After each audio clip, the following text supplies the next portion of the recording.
নমস্কার বন্ধুরা, আমার চ্যানেল নতুন একটি ব্লগে তোমাদের সবাইকে স্বাগত। আজকে সকালবেলা একটু ঠান্ডা ঠান্ডা আবহাওয়া ছিল, তাই আমি শুয়েছিলাম। আর মোটো বলছে যে দেখো সামনে কি পরিমাণে মেঘ হয়েছে, ভয়ানক মেঘ। তাই আমাকে সকাল সকাল ডাক দিয়ে তুলে ফেললো। আর দেখো সামনে এসেই দেখি যে ভয়ানক মেঘ হয়েছে। বন্ধুরা তোমরা তো দেখতেই পাচ্ছ, মনে হচ্ছে যে আজকে দিনভর বৃষ্টি হবে। ভেবেছিলাম যে আজকে আমি, মা, মোটো তিনজন যাব একটু বস্তি শহরে, কিছু কেনাকাটা আছে, আর সেখান থেকে পিসিদের দোকানে যাব। কিন্তু এই যে মেঘ হয়েছে, এতে মনে হচ্ছে না যে আমরা আজকে যেতে পারবো। আর বৃষ্টি শুরু হলেও মনে হয় না যে আজকে আর বৃষ্টি থামবে। তা কিছুক্ষণ পরেই সেই মেঘে বৃষ্টিও শুরু হয়ে গেছে, আর ভয়ানক বৃষ্টি হচ্ছে, বলে বোঝাতে পারবো না, এতটা জোরে বৃষ্টি পড়ছে এখানে। আর পিছনে অনেকটা দেখতে পাচ্ছ মেঘে ভরা পুরো আকাশটা। আজকে আর আমাদের মনে হয় না কোনো জায়গায় আমরা যেতে পারবো আমরা তিনজনে। যেহেতু মা বাবা দুদিন পরেই চলে যাবে, ভেবেছিলাম যে একটু যেতে পারলে ভালো হতো। অনেক কিছু কেনাকাটা আছে বস্তি শহরে, সেখান থেকে কিনে আনতাম, আর পিসিদের দোকানে একটু ঘুরে আসতাম মাকে নিয়ে। অনেকদিন তো যাওয়া হয় না, রাখি বন্ধনের সব কাজবাজ হয়ে গেল, পিসিদের দোকানে তো এখন একটু যেতে হয়। আমাদের তো এখানে কোনো বেড়ানোর জায়গা নেই, সেই জন্য একমাত্র পিসিদের দোকানে আর একটা দাদা আছে, সেই দুটো দোকানেই আমরা যাই।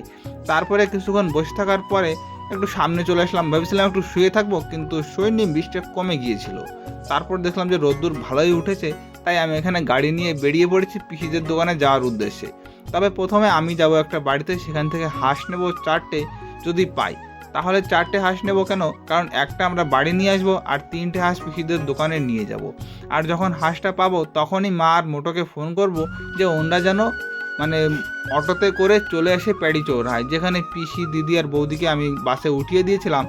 আর আমি হাঁসও পেয়ে গেছি।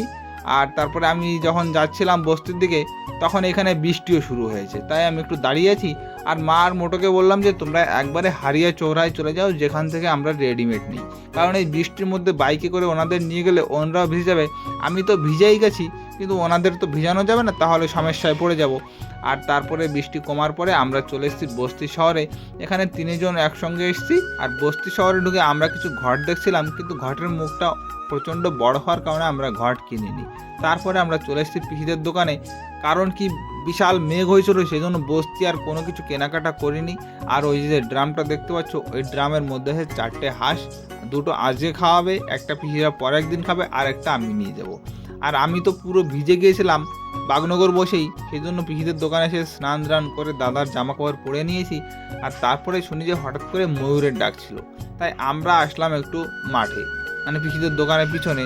আর দেখো আম গাছের উপরে ওই যে একটা ময়ূর বসে আছে, ওই ময়ূরটাই ডাকছিল। আর আজকে পিসিদের দোকানে রান্না হবে হাঁসের মাংস, তার সঙ্গে হচ্ছে ছাঁচ পিঠে। তাই দিদি এখানে পিঠে বানানো শুরু করে দিয়েছে, দাদা ওইখানে বানাচ্ছে মিষ্টি, কারণ পিসিরাও কাজ করবে। আর পিসি দেখো এখানে হাঁসের মাংস রান্না করছে। তবে দিদি যখন পিঠে বানাচ্ছিল, পিঠেগুলো সেরকম একটা ভালো হয়নি। পরে পিসি মাংস রান্না শেষ করে এসে পিঠে বানাতে বসলো, তখন পিঠেগুলো খুবই সুন্দর বানিয়েছে পিসি। আর দেখো হাঁসের মাংসটা কিন্তু একটু ক্যামেরায় কালো কালো লাগছে, কিন্তু দেখতেও সুন্দর হয়েছিল, আর খেতেও অনেকটাই সুন্দর হয়েছিল। আর এই ছাঁচ পিঠে দিয়ে হাঁসের মাংস খেতে আমার কিন্তু খুবই ভালো লাগে। তোমাদের কার কার ভালো লাগে অবশ্যই আমাকে কমেন্টস করে জানিও। আর মার জন্য পিসির দোকানে রান্না হয়েছিল সয়াবিন, কারণ কি মা কিন্তু মাছ মাংস কোনো কিছুই খায় না বুধবারের দিন। তো সেই জন্য মার জন্য সয়াবিন রান্না হয়েছে পেঁয়াজ রসুন ছাড়া, আর আমরা খাচ্ছি ছাঁচ পিঠে। তারপরে আমরা ভিজে পড়ে চলে এসেছিলাম বাড়িতে, কারণ বৃষ্টি থামার একদমই নাম নিচ্ছিল না, তাই বাড়িতে চলে আসতে হলো ভিজে পড়ে। আর বাবার জন্য খাবার নিয়ে এসেছিলাম। আর যত সব জামা কাপড় ভিজেছে সব ওইখানে মোটর ধুয়ে নেড়ে দিয়েছে এখনই, তা নাহলে জামা কাপড়গুলো তেলে পড়ে যাবে। আর মোটর অবস্থা থেকে খারাপ হয়ে গেছে।